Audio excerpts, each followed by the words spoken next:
What's up, everyone, and welcome to Scourge of War Waterloo, episode 21. We have finally reached the end of the divisional scenarios. This will be the final video for the division series, and when next we return, we will be starting the core scenarios. So, in this episode, I have saved the best for last, and we are going to be taking a look at Napoleon's finale, the final attempt by Napoleon in his last desperate gamble to crack Wellington's center and win the battle.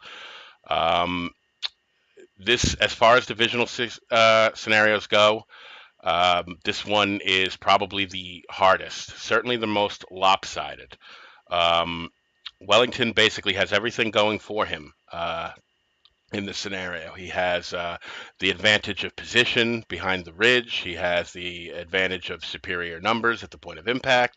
He has the advantage in artillery. He pretty much has the whole deck stacked against us. There's only one thing we have going for us, but it's an important thing, and that is the French Imperial Guard. Um, there are no troops in the game equal to the French Imperial Guard. Uh, they are better at combat. They're better at charges. They have better morale. They have better fatigue. They are better everything. They are just the most superior troops in the game, and that's the one thing we have going for us. However, the Imperial Guard is not invincible, and we have to use them wisely. So the situation is this: at 7:30 p.m., shortly after La Haye Sainte has fallen, and Emperor Napoleon sees an opportunity to exploit Wellington's center and defeat the Allies once and for all.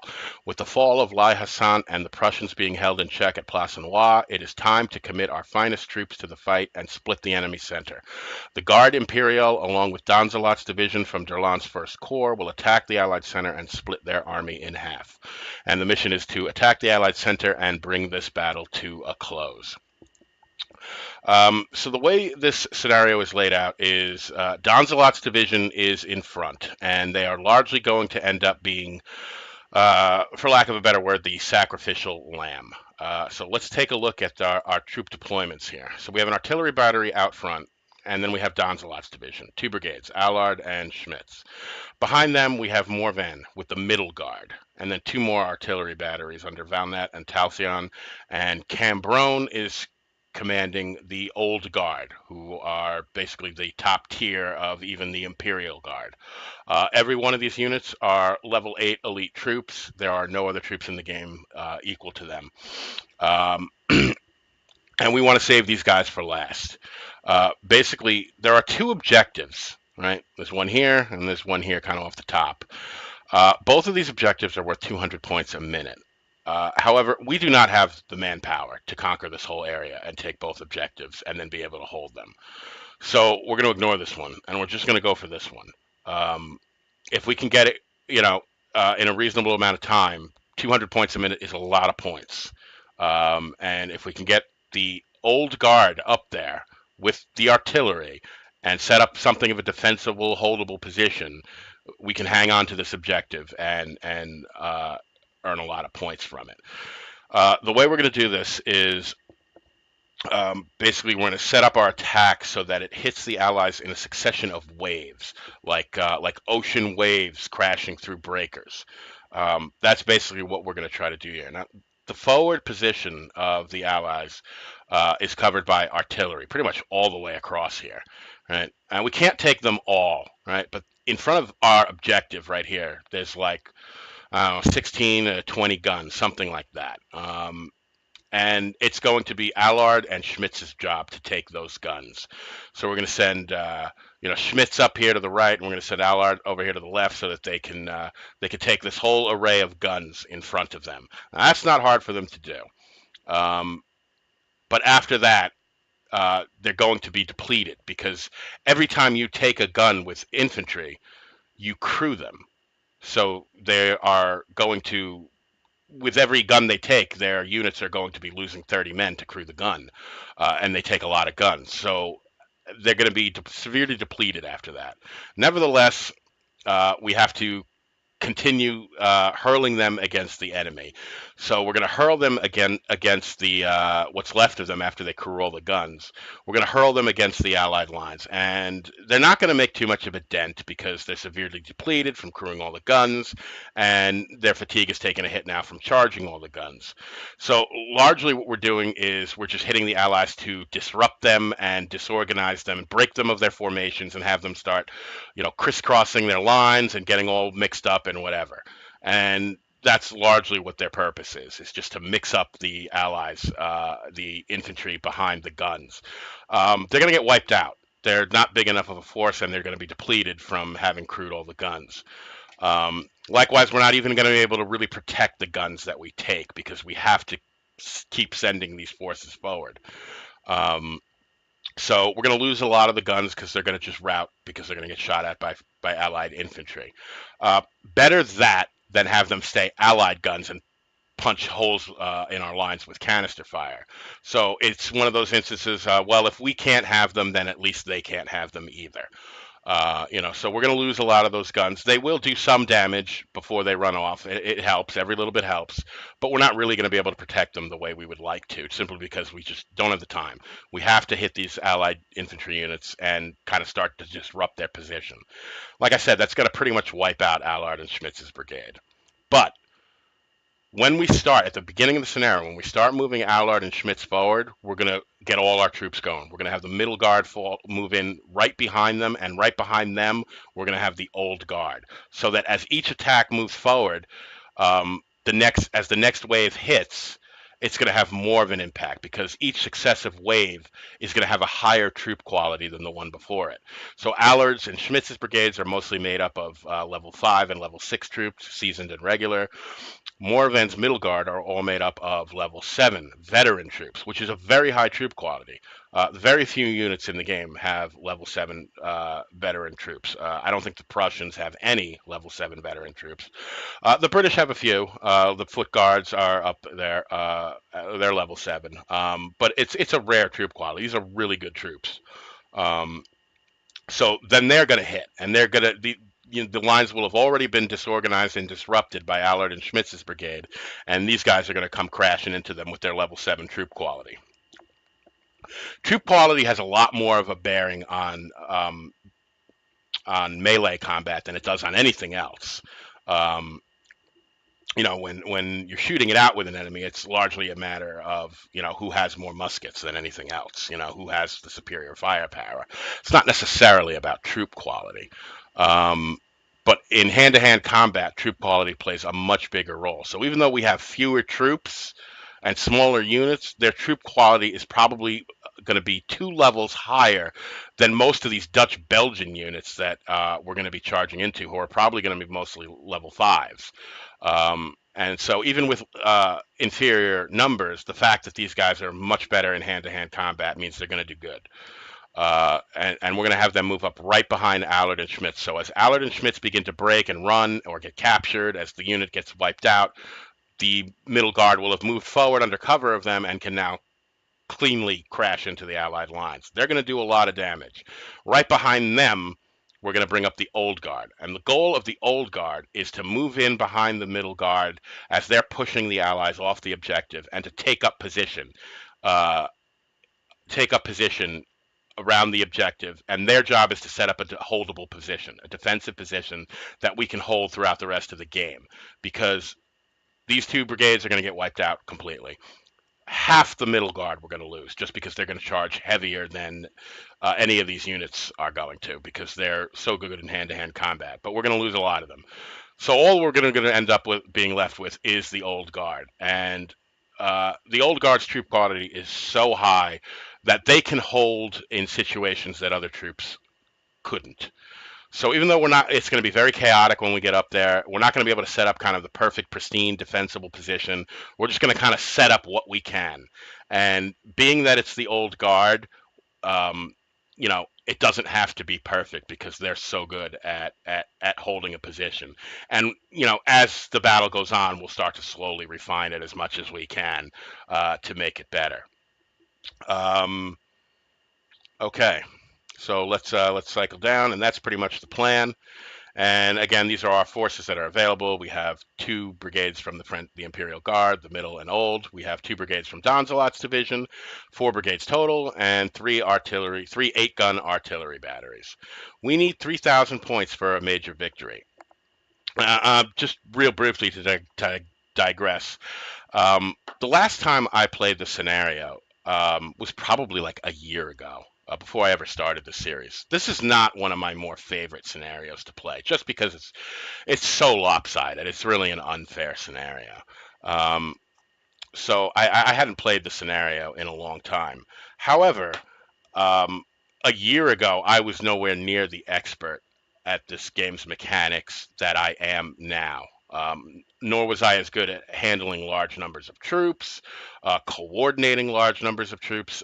These are things that, even though I wasn't playing this scenario, most of the time when I'm not filming videos or whatever, I'm playing, large scenarios, a lot of the army scenarios, Ligny, Waterloo, big scenarios, where you're handling much more troops than we're going to be handling here.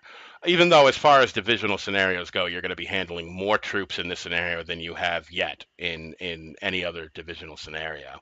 But to me, it just doesn't seem as big as it once did, because I have a lot more experience handling large numbers of troops now than I did a year ago. I've broken down a lot more of the game mechanics, things that I didn't even know about a year ago. I know about now. Nevertheless, I surprised even myself with how good I did in this playthrough. Um, when I saw my final score, uh, my jaw hit the desk. I couldn't believe how high I scored, way above 3,000 points. So while I still consider this to be certainly the most lopsided and difficult of the divisional scenarios, um, I don't think it's quite as hard to win as I did probably a year ago, when I didn't have as much experience playing the game. I think it's much more winnable now. Um, but that being said, I have a lot of experience of playing this game, um, and certainly a lot more experience than anybody who's been following the series has at handling large numbers of troops. If you're a new player and you've just been following the series, this is going to seem overwhelming to you at first, because most of the division scenarios that we've played so far, at most you're handling 2 brigades and an 8-gun artillery battery. Here you're handling twice that. You're going to be handling 4 infantry brigades and 3 8-gun artillery batteries, much more than you've handled before. Um, so at first this is good. This is going to seem probably pretty overwhelming to you, because you have to handle pretty much all the troops at once. You have to get them all going at once. You have to time it so that the succession of waves of attacks hit with good timing, and it is a lot to coordinate. If all you've done so far is play the brigade and division scenarios, this is going to seem pretty big to you. But having not played it for a year, and learning the game as I know it now, and having spent much of the past couple of months playing army scenarios in my free time, this doesn't seem that big to me anymore, and definitely not as intimidating as it did a year ago.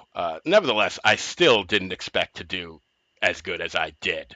I don't think I had quite realized how much I have improved at this game until I came back today and played the scenario, and kind of this is the first time I kind of played the scenario and was able to bring all my knowledge of the game and all my skills to bear on it, and it made much more of a difference than I ever thought it would. So if if you run into trouble and this seems too overwhelming for you at first, don't be discouraged, because that's perfectly normal.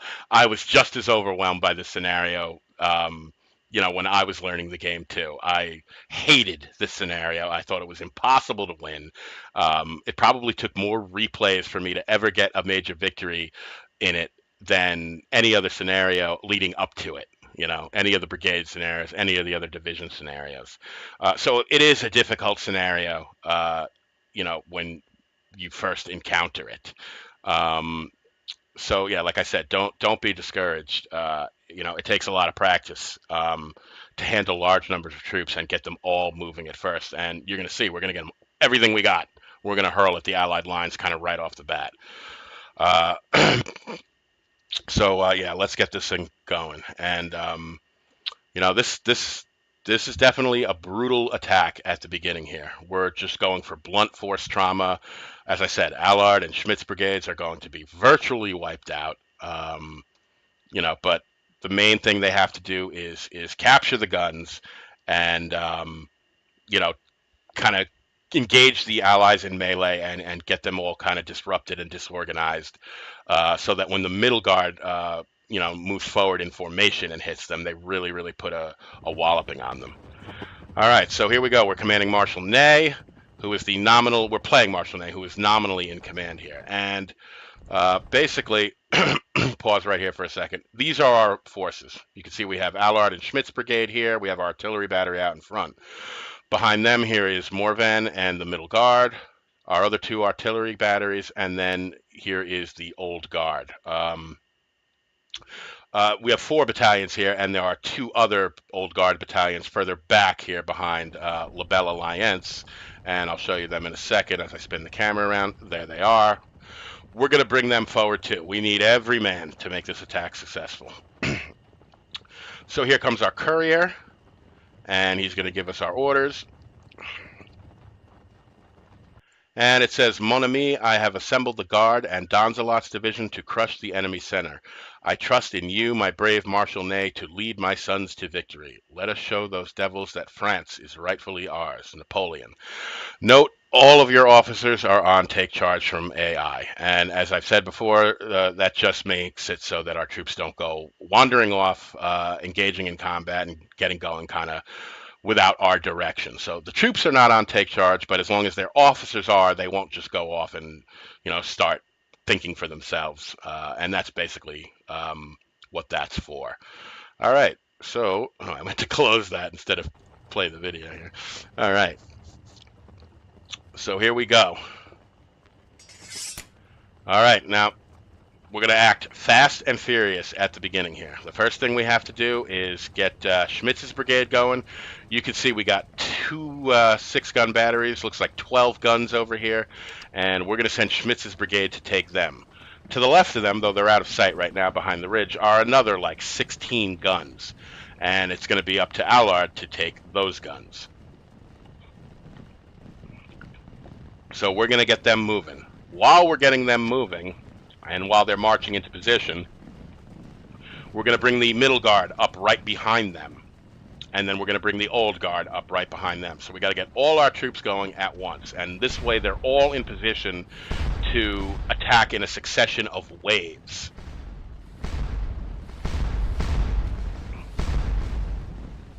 So we'll place the middle guard here, kind of right behind them. Now I'm placing them right behind them because I'm anticipating as the middle guard approaches that position, that Schmitz and Allard will have pushed forward, and will have cleared the guns out, and it will be safe for the middle guard to move into position there. And we will bring the old guard up forward, kind of right behind the middle guard. 6 battalions of our absolute finest troops, all level 8 elite troops. These are the guys that we're going to try and get up on the ridge with the artillery. And we're going to start bringing our guns forward too, because they're doing absolutely no good back there. We want to get them so that they're in a position to get up on the ridge as quickly as possible once the old guard has them. We'll leave these guns at La Haye. We'll leave them where they are right now, because at least they're providing some bombardment while our troops are advancing. And we'll bring our 3rd battery up kind of right beside these guns, just to support the advance. While our troops are advancing. So at this point now, we have everybody moving. We have our brigades moving forward, and we have the middle guard moving up behind, and the old guard moving up behind them.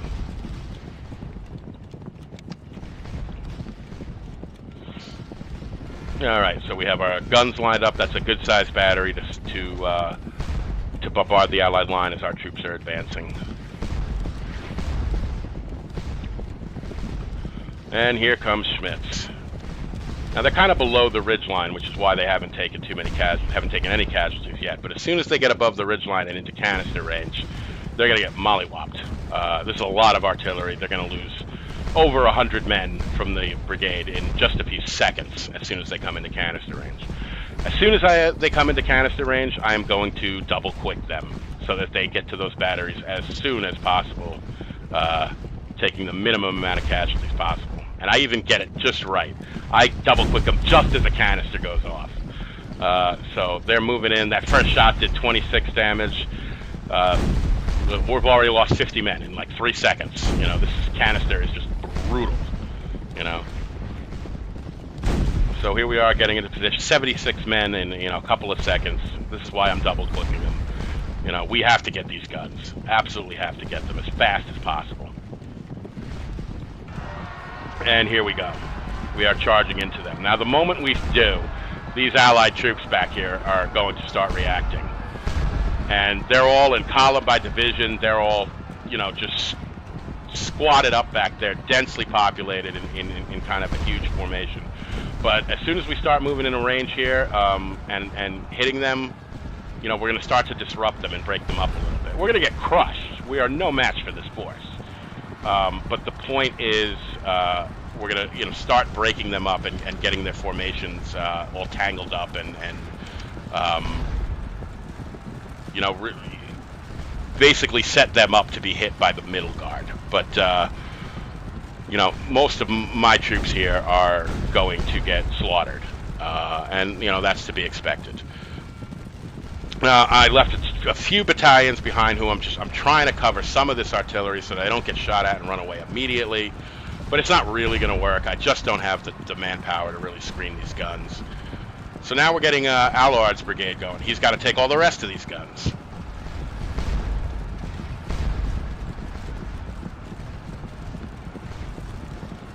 As you can see, the Allied line has, for the most part, held.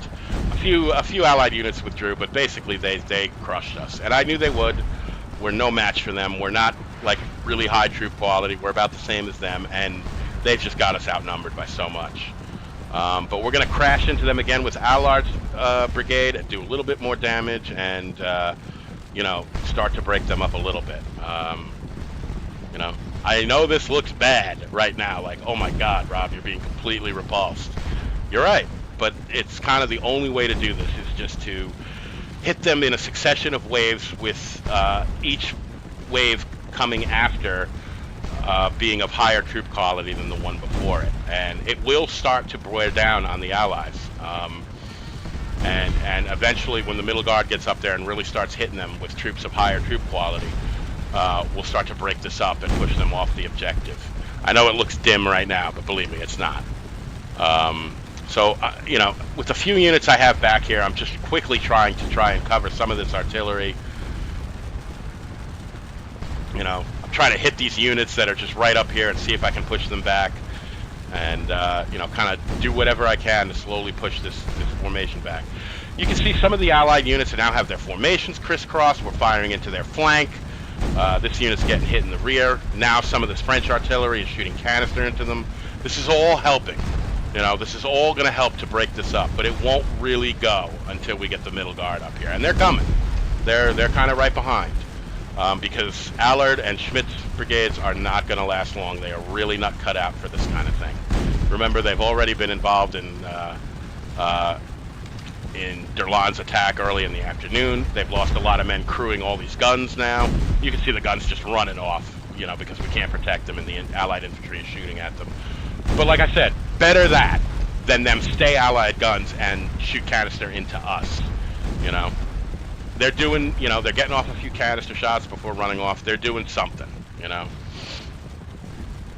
You can see there is just Allard and Schmidt's brigade just streaming back behind the lines. But the middle guard is almost up into position here. And what I'm going to do to open the way for the middle guard, what I'll eventually do is just charge these units and have them hit the Allied line as hard as they can and do what damage they can before being destroyed. And that will clear open the way to move the middle guard kind of right in here and just crash into them. So we're hitting them, like I said, like a succession of waves. You know, we've still got some of this artillery. They're doing a lot of damage to these units. You know, we're starting to make a dent here.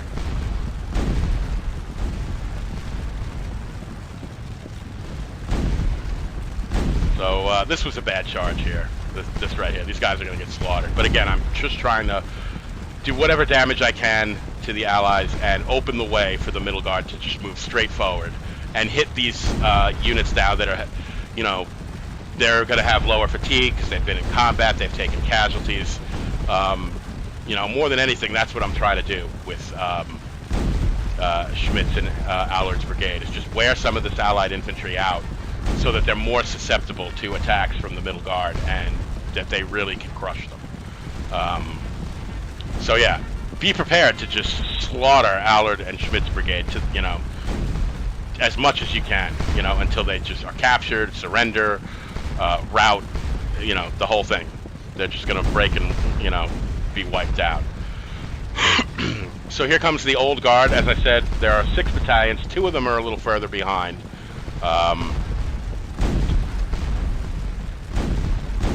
This canister is doing a number on that Allied unit out there.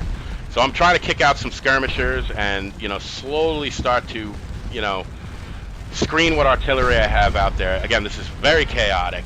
I know it doesn't look pretty, but it's getting the job done. We are starting to pour a lot of canister into these Allied units. We're starting to get some skirmishers out there to screen the guns. We have a few line units that are putting out supporting fire. But, you know, they're not going to hold for long. It's time to get the middle guard coming forward. So, like I said, the real best and fastest and easiest way to open the way for the middle guard is just to charge these units that are in the front line here and just do as much damage with them as we can before they get wiped out. And now we have this whole area here open for the middle guard to pass through. And here we go. We're going to bring them up.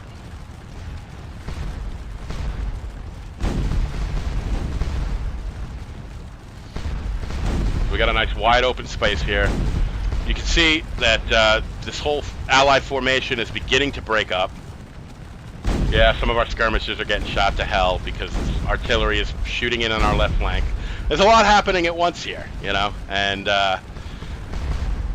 you know, by trying to push a dent, obviously, through the center of the line, all these troops here to our left are basically able to just turn to the left and be on our flank because we're trying to push forward. So it's a little bit chaotic. You know, I was trying to send a unit over there to take the guns, but they got routed. Again, other than the guard units, the rest of our units are pretty much regular troops. You know, so at this point, you know, Schmidt and Allard's brigade have pretty much been wiped out, and it is now up to the Imperial Guard.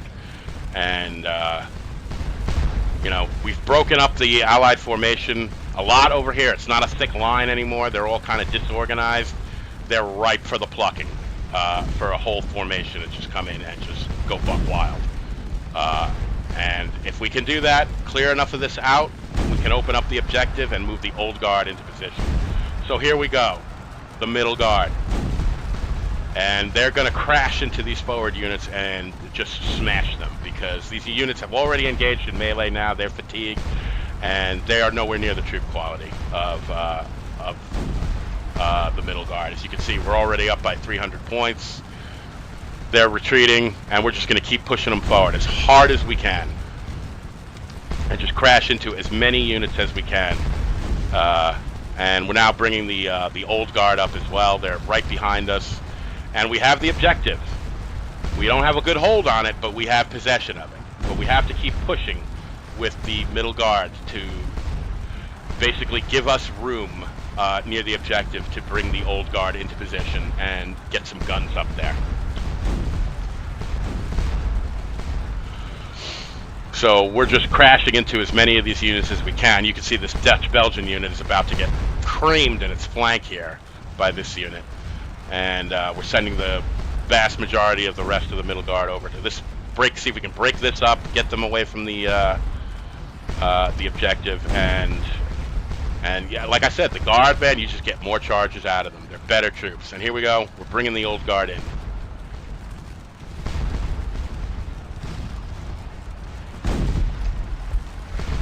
So Morvan, the commander of the middle guard, now has possession of the objective. And we're going to move him forward a little bit just to offer, you know, some commander bonus to his troops, whoever he can get in range of. He's taken a lot of losses. He's at 700 losses, but he's inflicted 2,000 casualties.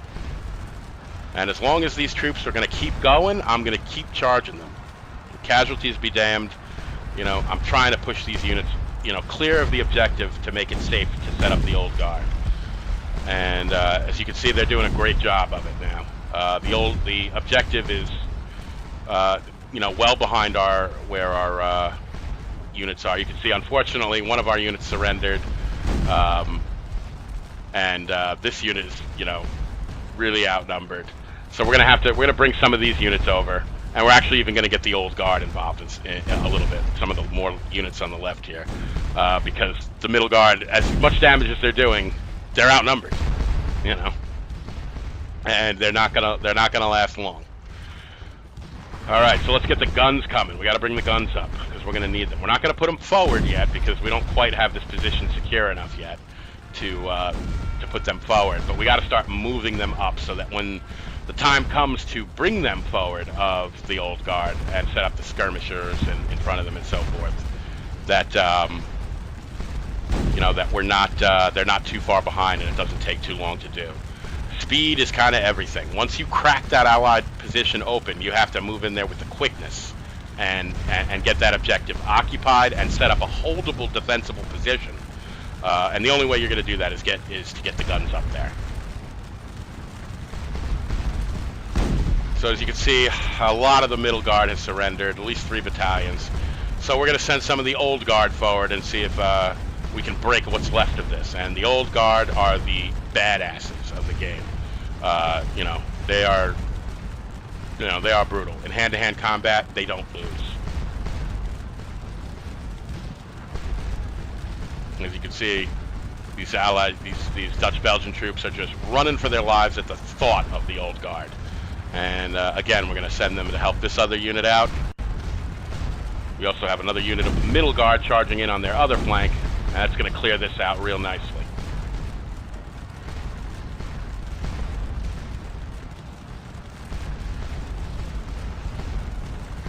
All right. Morvan moving forward again just to support the troops, whoever he can give the commander bonus to. And it's starting to look a little bit more secure. We've really pushed back the Allied lines a lot. We still need to push them back a little bit further before we can safely bring up our artillery, because we don't have any skirmishers deployed or anything. So some more melees. And luckily, you know, we have these old guard units out here to give these middle guard guys a helping hand. And as long as I can keep charging them, I'm gonna keep charging them. And we also have some guns up here that are French guns that we captured that are also going to be able to pour some canister fire into them. So as soon as we get this cleared out, we'll be able to start bringing our guns forward and kind of refusing our flanks to start protecting our flanks more, because, you know, we're getting shot in the flank a little bit here.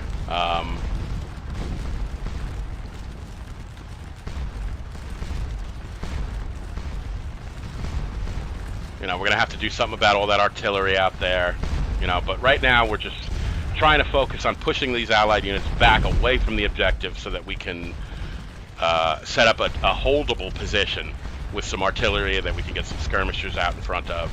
It's not going to be pretty. There's no pretty fortresses in this scenario. There's just no way to set that up when you're in close contact with the enemy like this.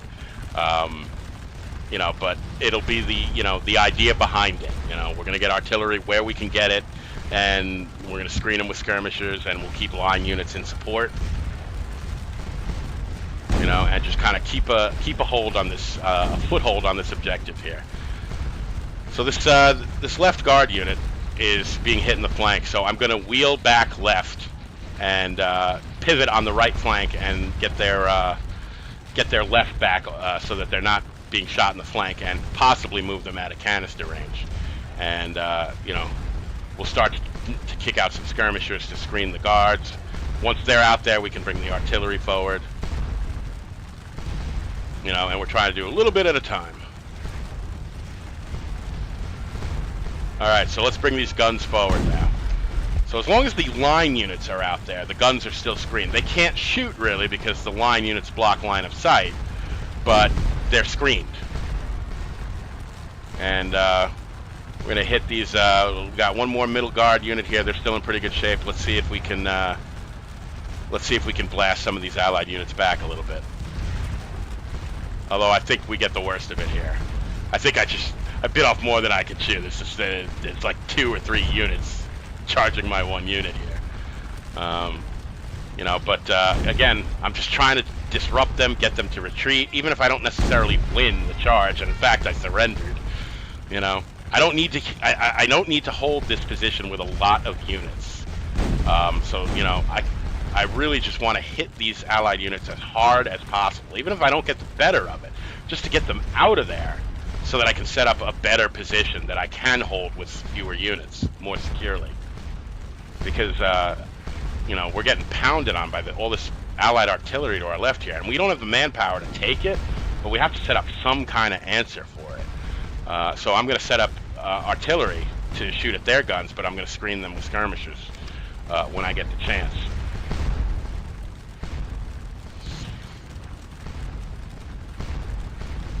Alright, so we're running some skirmishers out in front. And very quickly we're going to send skirmishers out to screen these guns now, because now these guns are in range to be fired upon, and we want to get these skirmishers out there to screen them before the Allies open up.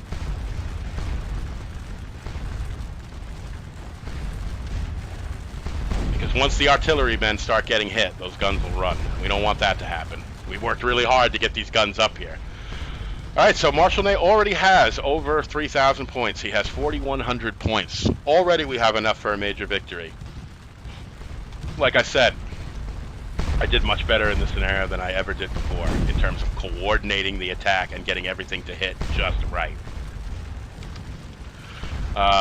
You know, so now we're going to basically secure our foothold on the objective and make sure we can hold it. You know, you see a lot of guns routing. Like I said, we couldn't really protect all those guns at the beginning, so a lot of them are unprotected. But now that we have more of a firm grip on the objective, we'll be able to start taking the time to kick out skirmishers and screen the guns. All right, so I'm moving this line back behind the artillery, basically to open its field of fire, so that they can now shoot at the enemy. Line infantry blocks line of sight. So you have to get them back behind the guns, and then what we'll use them for is to kick out some skirmishers to screen them, because skirmishers don't block line of sight. So I used the line to basically screen the guns while I brought them up, but now that the guns are deployed, I want to get that line unit back behind the artillery so that its field of fire is open. And this is one of the surviving battalions from Alouard's brigade. I don't care what happens to them, but I just want to try and get as many of these guns as I can to ease up the fire that they're pouring into the left flank of the old guard. And you know, I think this battalion routes, but they do capture all these guns over here before doing so. So I'm happy with that. Like I said, Alouard and Schmitz's brigades are largely cannon fodder. You know, they're shock troops. They're meant to just go forward and get slaughtered, and that's what we did with them. So yeah, we've basically lost most of Alouard's brigade, most of Schmitz's brigade, over half of the middle guard, and we are now holding this objective purely with the old guard. And we do not want to really move forward at this point. We don't want to antagonize any more troops than we already have. You know, so we're going to try not to move into engaged distance of any of those other troops to the left that are all stacked up back there, or any of that cavalry that's further back. We don't want to antagonize any of them, you know, because they'll make life hell for us. We will, you know, they'll run us off. You know, we've got what we came for, and now we just want to hold it without antagonizing any other enemy troops. You know, there's a whole heck of a lot of cavalry all the way. Look at all these guys. You know what I mean? We do not want to have to deal with that. We do not want to have to deal with all of this. Look at all this. You know, so we're not going to antagonize these guys if we can avoid it. You know, we're going to engage who we're going to, you know, have to engage, but we're not going to push any further forward than we have to maintain control of this objective. And our right is pretty open too to these guns firing into our flank. So you can see that one unit is there getting pounded by canister fire. So we're going to have to bring up an artillery battery here to answer this artillery that's off on our right here. And we'll pull these guys back a little bit to see if we can't get them out of canister range.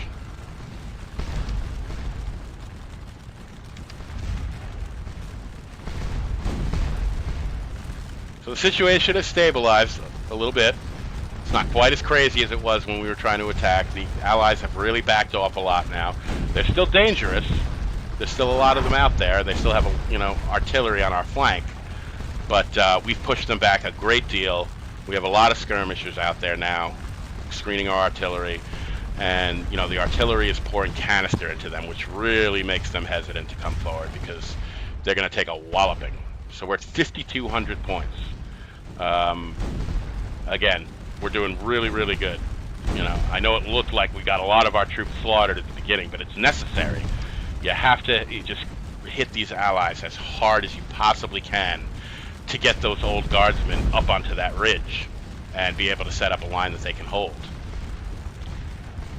So we're bringing some guns up. We're starting to work on our flanks now. Our center is pretty good. So we got to start working on defending our flanks now. And these are just, you know, these are guns that I captured early on that I wasn't able to protect. And they're, you know, running away. But like I said, I'd rather have that happen than them remain as Allied guns and pour canister into us. You saw how deadly canister fire is at the beginning when I approached that first battery with Schmitz's brigade. In a few seconds, they did, you know, killed 100 men, you know, in under 10 seconds. I mean, that's how destructive it is. So you can't afford to just let it stand there and pound away on you because you'll rout within a minute or two. All right, so we've got guns up now, and now we're starting to pound away and protect our left flank a little bit more. And we're going to kick off some skirmishers to screen those guns. And there we go. The unsplit unit button flipped. I can take command of them, and let's get them out over and in front of those guns before the Allied infantry starts putting a wallop on them and making them run away. Ooh, canister. Nasty. I don't like taking it, but I love dishing it out. Alright, so we're going to kick out another skirmisher unit. You know, our center is pretty strong at this point, so I can afford to start splitting off skirmisher units. And these aren't any skirmisher units. These are old guard skirmisher units. You know, they'll, even if they're in the bad situation, which is basically the case over here, they'll stand for a long time before running away. Longer than any other skirmisher units are. So, you know, that's why I want to get them out there to screen these guns. Because hopefully we can drive these artillery pieces, these few remaining artillery pieces that are in canister range off with our artillery before they can start really destroying the skirmisher units.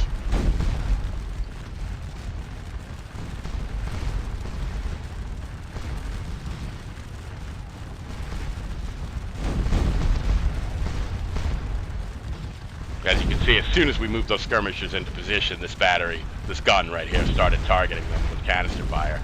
But if they're in range to shoot at them, we might make them run away before we run away.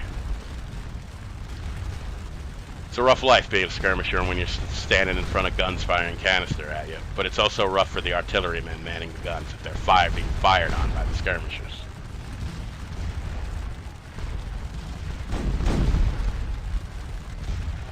Alright, so we're almost 30 minutes into the scenario. We've pierced the Allied center. We've gotten our foothold enough to control the objective. And we're starting to build up our flanks now. so that we can protect ourselves from being hit too hard with blank. So we brought Marshal Ney up so we can see all our points in one shot, and we have over 6,000 points. So we're doing really, really, really good. Double the amount of points we need for a major victory. And like I said, we still got a half hour to go. And like I said, I couldn't believe the point total we actually hit at the end. I had never, ever scored anywhere near this high as we're going to score in the scenario in the past. And like I said, this isn't a scenario I play a lot because previously I had always thought of it as not a very fun scenario to play. I actually enjoyed it this time. I think because I'm just much more skilled at playing the game now than I did the last time I played the scenario, which was, like I said, probably like a year ago. You know, obviously doing the series, sooner or later I was going to have to come back to it. But I was just amazed at how much better I did than I did the last time I played it. I won the last time I played it too, but it was like I just squeaked by. I think I got like 5,000 points or something, you know, and I was like, okay, I got a major victory and I'm never playing the scenario again. And you know, that was kind of like I kind of swept that scenario out of my mind, saying this is a dumb scenario, it's completely lopsided and unfair, I won it, good enough.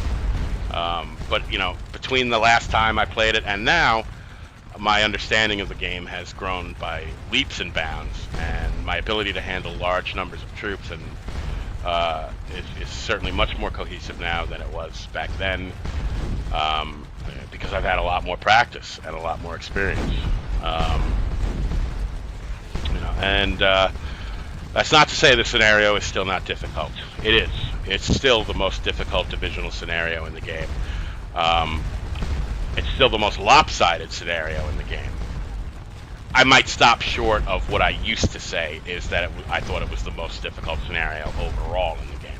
I might now stop short of that as my understanding of the game has gotten better. I'll stop short of that, and I'll say it's the most difficult divisional scenario, and it's the most lopsided scenario. And it's certainly the hardest divisional scenario for a new player, because even if you played all the divisional scenarios in the game like we have leading up to this one is still more than twice the size of any divisional scenario that we've really covered in the game up until this point. Most divisional scenarios are 2 brigades and an 8-gun artillery battery.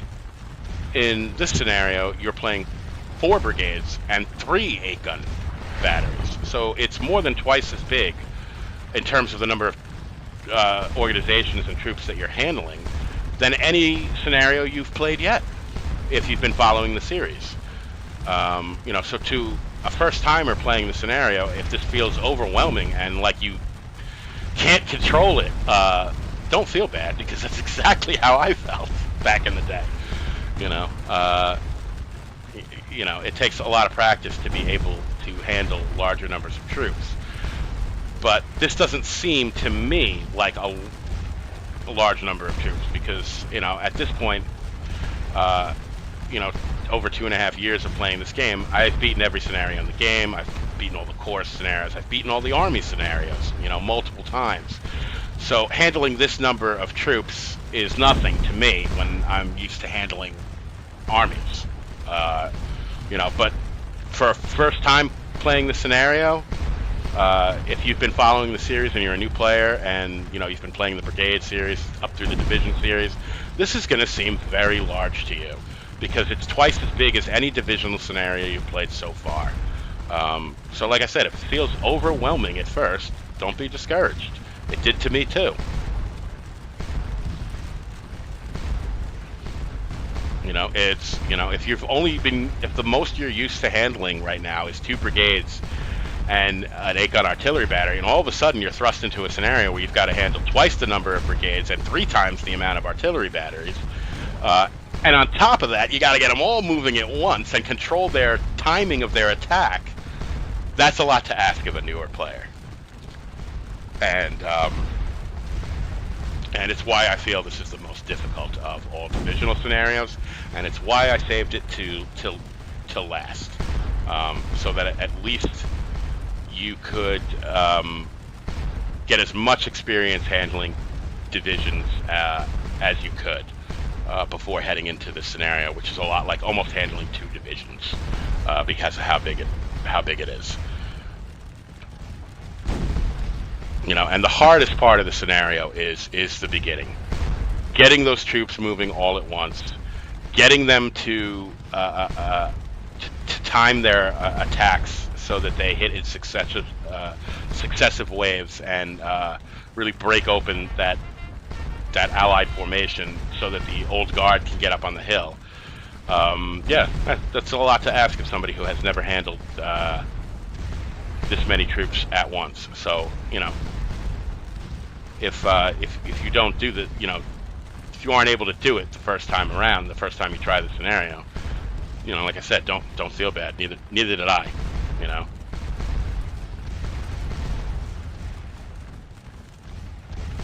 So some more skirmishers streaming away, and like I said, better that than artillery streaming away. So yes, we may be losing some skirmishers, but you know what? They're only 100-men skirmisher groups, and they don't count as casualties when they run away. You lose points, but you only lose like 30 points for a routed unit. It's not like you're losing 100 points, you know, for a skirmisher group that's run off. You're only losing 30 points for a routed unit.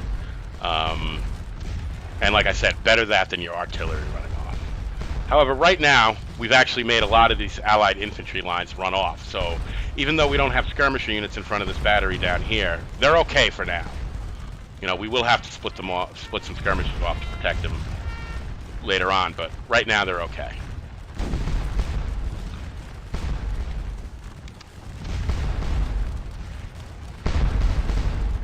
As you can see by the bodies, these Allied units that were standing here that were a threat to these guns have now run off. So there really no infantry is shooting at our guns, and as long as no infantry is shooting at them, they're not going to run off. So they're okay for now. But I do want to keep an eye on them, because if an infantry unit moves nearby, you know, then I'll have to send out some more skirmishers.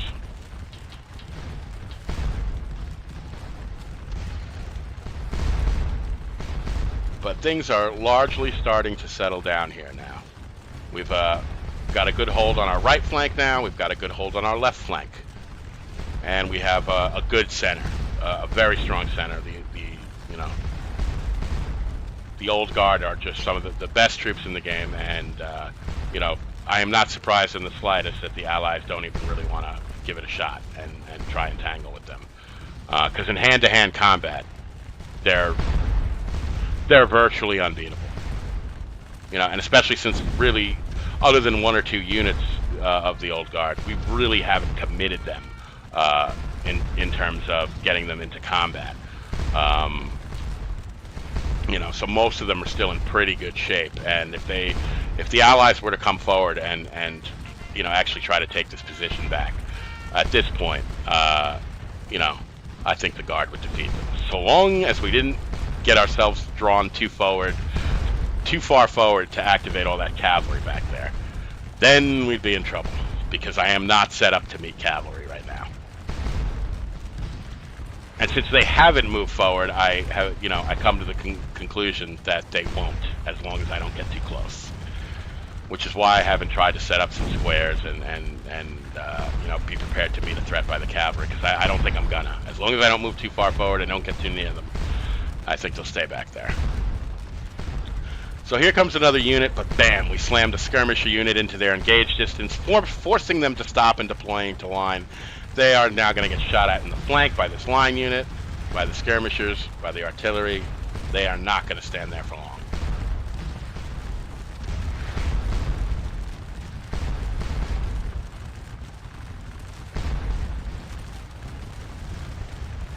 You see they're backing up already. They know they're in a bad spot. And take a little canister on the way out. There you go.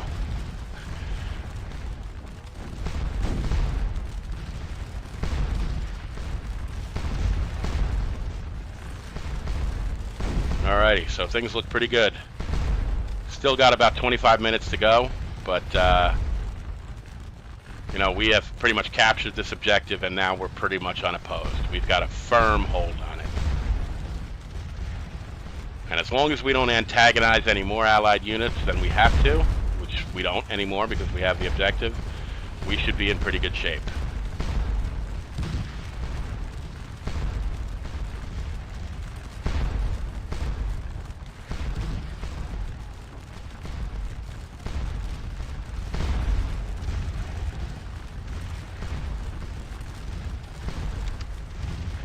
Going to move this unit back a little bit just because they might be in range of canister range of some of these guns here. So I just want to pull them back, and we'll maybe kick out a skirmisher group to screen them. So 9,000 points, holy mackerel, right?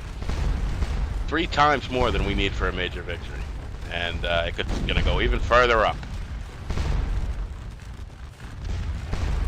Like I said, this is the best I have ever carried out this attack. It's still basically the same strategy I have always used to play this scenario. I think I'm just a lot better at executing it now.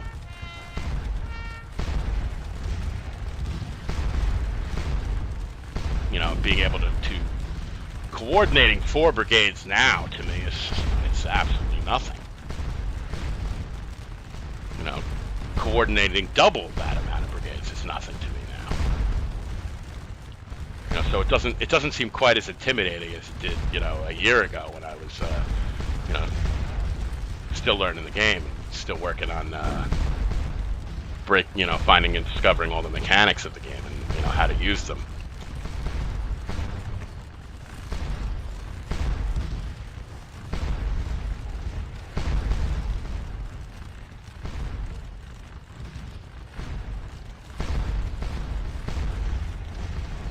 Finally drove those pesky 95th rifles out of that sand pit by Sainte there.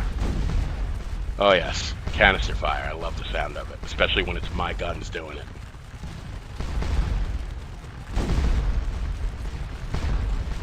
Well, unfortunately, one of my skirmishers is routing, but like I said, better that than the guns, and we can just kick out another one. You can route my skirmishers all day long. I don't care. I'll just kick more out.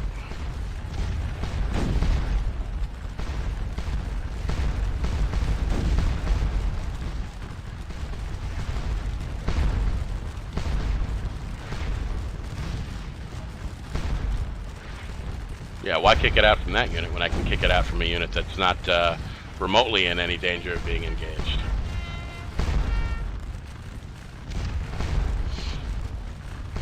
And we're just going to replace the ones that got driven off so that my infantry and my guns remain screened. So if canister's going to blow away on anything, it's going to blow away on my skirmishers and not my line infantry. And they don't do as much damage on skirmishers because they're more spread out. It's a looser formation, so the canister doesn't quite have the same effect.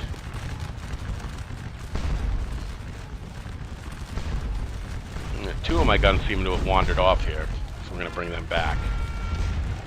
Yep, they wandered off back there.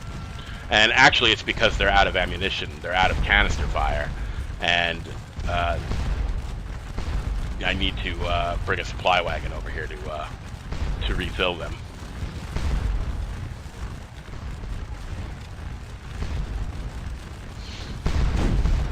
We still have a couple of those guns here that we did capture. All these guns here, these are all guns that were originally Allied guns. So we did manage to hang on to a few of them. A lot of them routed, but a few of them, just these single guns, and I'm not really paying any attention to them. They're just single guns. They're not commanded by an artillery battery commander, so if I wanted to move them, I would have to move them gun by gun, and that's annoying. I'd rather just move my batteries and let those other guns do whatever it is they're going to do.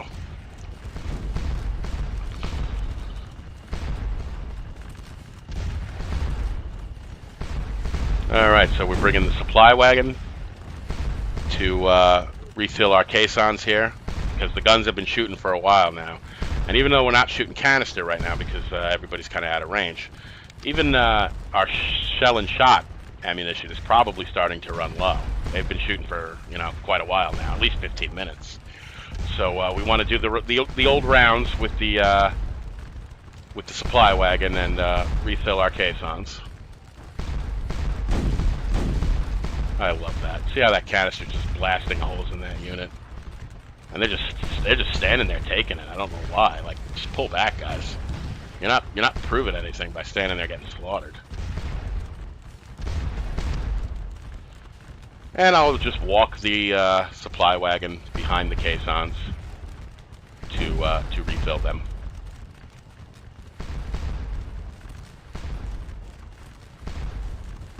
10,000 points.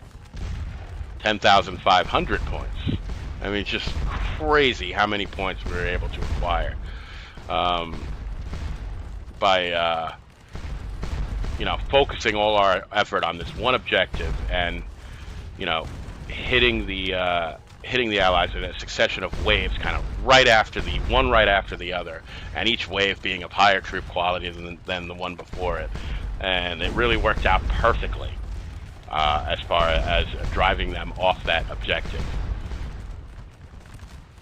And then, you know, again, as soon as you have possession of that objective, your whole game plan changes. You're not an attacking force anymore. You're going to immediately swap over to the defensive, or switch over to the defensive, and start setting up a position upon which you can hold and defend.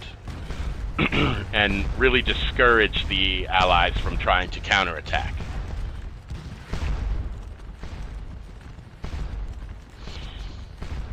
Got lots of guns covering both our flanks. You know, we're in a good spot, and all we basically have to do from this point on is just sit here and keep filling up our caissons and keep our guns supplied so that they can keep firing and discouraging any allied units from even thinking about approaching this position. And it's as you can see, it's 8:13, almost, you know, quarter after 8. It's going to start to get dark soon, and once the visibility dies down, then we really have nothing to worry about. Because then our artillery will be out of range to fire at us. They won't be able to see us, and they're certainly going to not launch any attacks at night.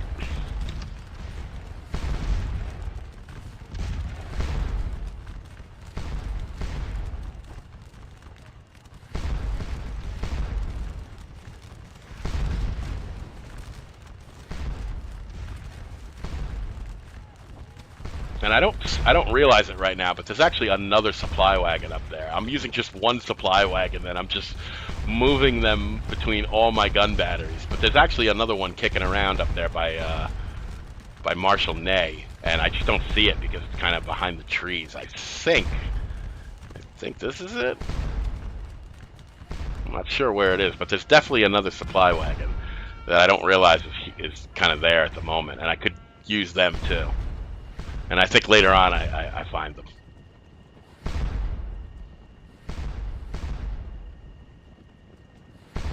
So these two guns that are out of canister, I'm bringing them back up, but they won't withdraw again, because now when they deploy, the supply wagon will be right there to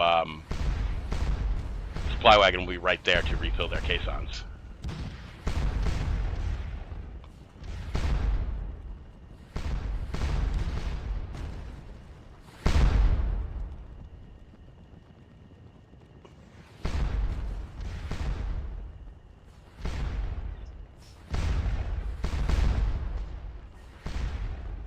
Damage, damage, damage. Love artillery. My favorite arm in the game.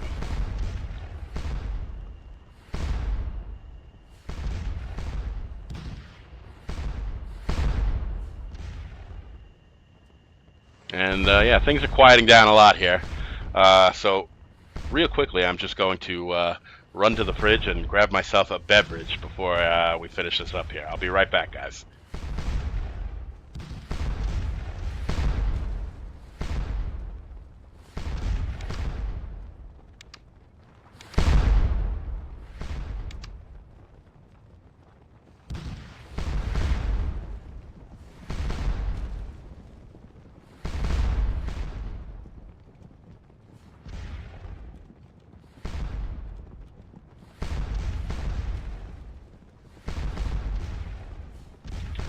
And I'm back. So we're at 11,500 points here. This is What a crazy score. The only other time I've done something like this is when the last time I played Derlan's Attack, which is a core scenario. And I think you need something like 6,000 points for a major victory there. And I crushed it and got like 10,000 points, which isn't even as huge a difference as here. This is certainly like the highest I've ever gotten in this scenario. 200 points every minute. I mean, that's why you don't need to go for both objectives. Just go for this one, and if you can get it, you don't even have to get it nearly as quickly as I did here. If you get it even, with 20 minutes left in the scenario, that's 4,000 points.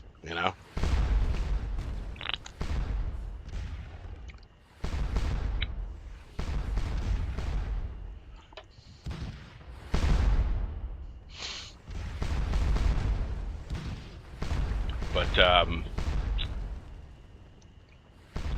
think I was just wanted to know like how much longer we had to go there. I think I forgot it was an hour scenario.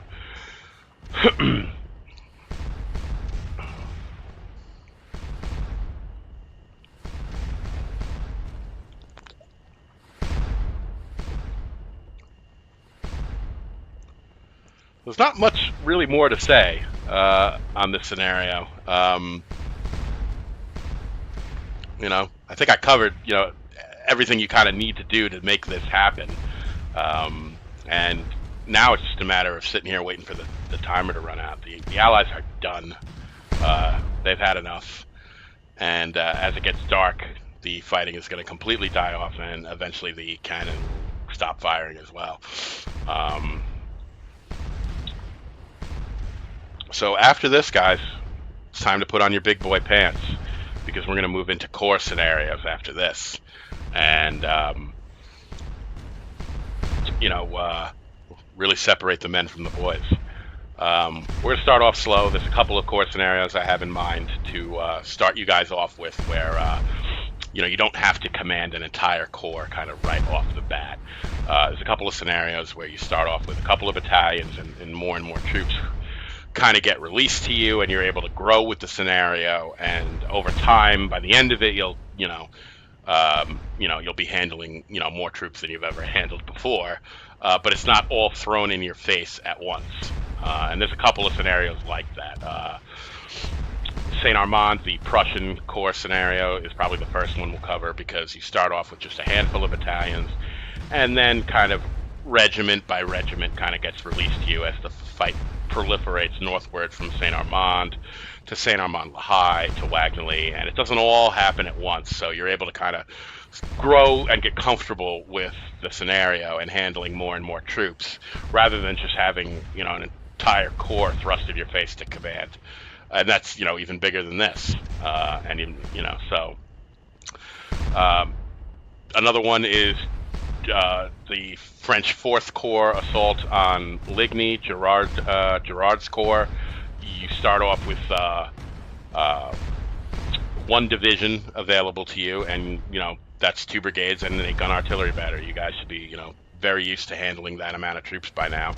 And then 30 minutes into the scenario, your other division is released to you, so you don't have to handle all your troops all at once. And we'll work our way through towards, bigger and bigger core scenarios until I think we'll probably close it off with the core scenario from Wavre and then probably Quatre Bras, because strangely enough, the full battle of Quatre Bras is considered a core scenario and not an army scenario. It's certainly bigger than a core. But they chose to put it as a core scenario rather than an army scenario. So being the biggest of the core scenarios, the full battles of Quatre Bras I will probably cover them last, so that you guys can work up to that.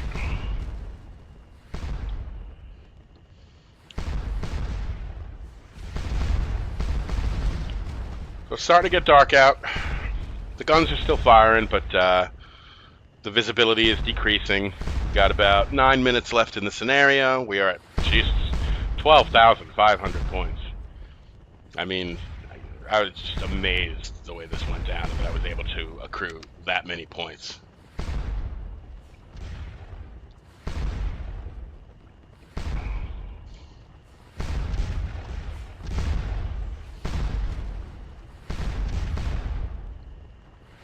So I now consider this scenario to be a lot more easily winnable than I used to, over a year ago.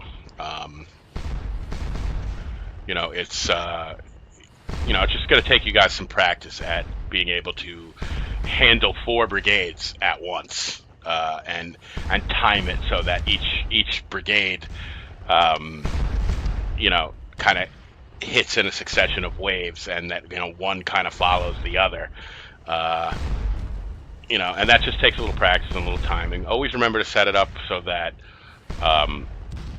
every successive wave is of a higher troop quality than the one before it.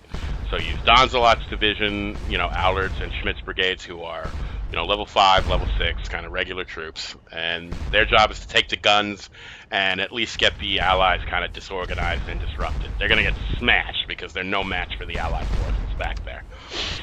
But if they can disrupt them enough and get them disorganized enough, they are not going to be able to deal with the middle guard coming forward in that, line of assault columns and just crashing into them like we did. It really hit them really, really hard.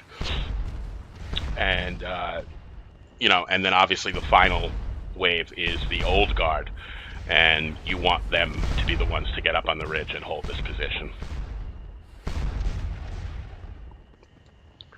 Because once they're up there, they ain't going nowhere.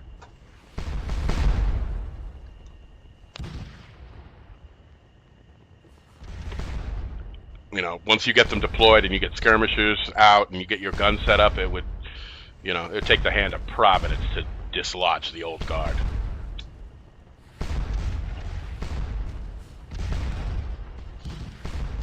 $13,000 points. Just keep racking them up. And, this is the first time I have ever had a score like this in this scenario. This is by no means normal or average or, something I regularly do. I have never kicked the scenario's butt like I did today. This was crazy. This was a pretty wondrous result that I got a score this high.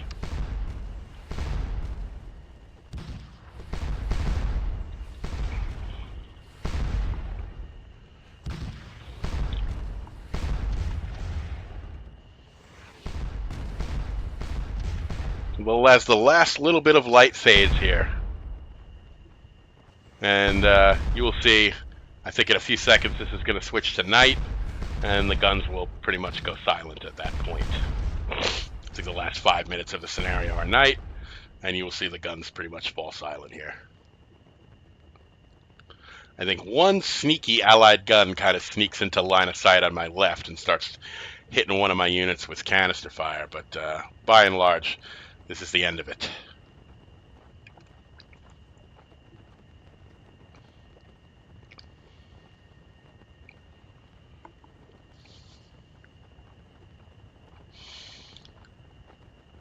So night has fallen. They should add some cricket sounds or something. Although I imagine after this attack there is not a cricket left alive on the field. Look at the dead bodies just everywhere. And a lot of them are French too. Those are a lot of middle guardsmen lying on the ground there, We definitely did not coddle these guys, We slaughtered Schmidt's and Allard's brigades. We lost probably over half of the middle guard. We destroyed a lot of our forces to get the old guard up here. We took nearly 5,000 casualties. But once we got up here and got our artillery going, we were able to inflict a lot of casualties by just pouring canister fire, over and over into those Allied troops.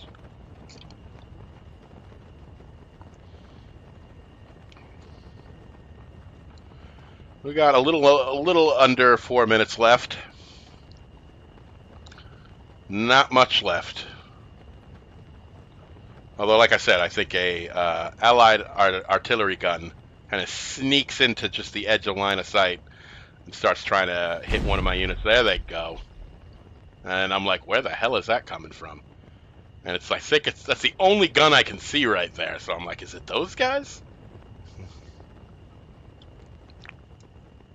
It's like, it's nighttime out, guys. Go to bed. And I'm looking to see if I see any other guns that are kind of in range to see my units. But that looks like the only one. It must be those guys. And yeah, I can see them firing there. Although it didn't make a sound. But that definitely must be them. And I think they're firing at this leftmost skirmisher unit here, next to the guns. And if they get hit again, I think I just recall them. Just get them out of there.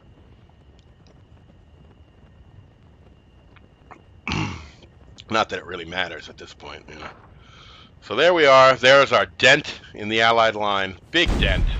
We didn't exactly crack the center, though, did we? It's not like we split the army in two. We just really put a dent in them and kind of stuck ourselves in there like a salient.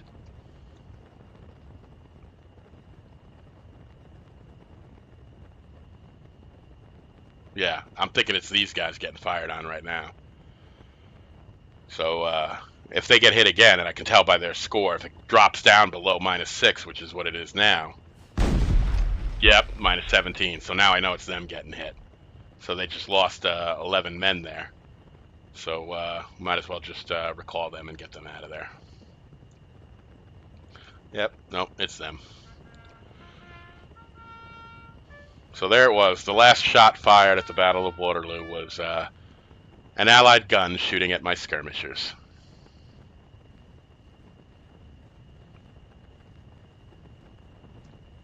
A quiet ending to a bloody, brutal assault. And 14,000 points.